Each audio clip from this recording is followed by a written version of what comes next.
Welcome to our portable washing machine showdown. Today we're diving into a comparison of two popular models, the GZJ portable washing machine and the Grinchat portable washing machine. Both machines promise convenience and efficiency for washing delicate items.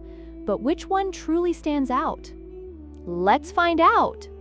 Both the GZJ and Grinchat portable washing machines feature a compact and foldable design, making them perfect for small living spaces. The GZJ model is slightly lighter at 1.8 kilograms, while the Grinchat weighs 2.05 kilograms, which may be a consideration for those looking for portability. Both machines have the same dimensions, allowing for easy storage when not in use.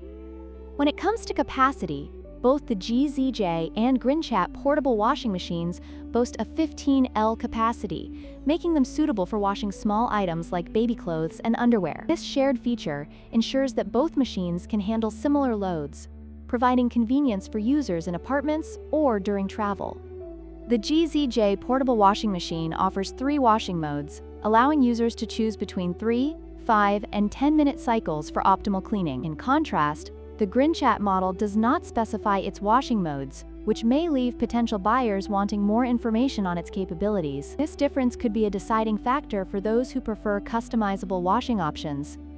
In conclusion, both the GZJ and Grinchat portable washing machines offer great features for those in need of a compact washing solution. While they share many similarities, the GZJ's multiple washing modes and lighter weight may give it an edge for some users. Don't forget to like, share, and subscribe for more product comparisons.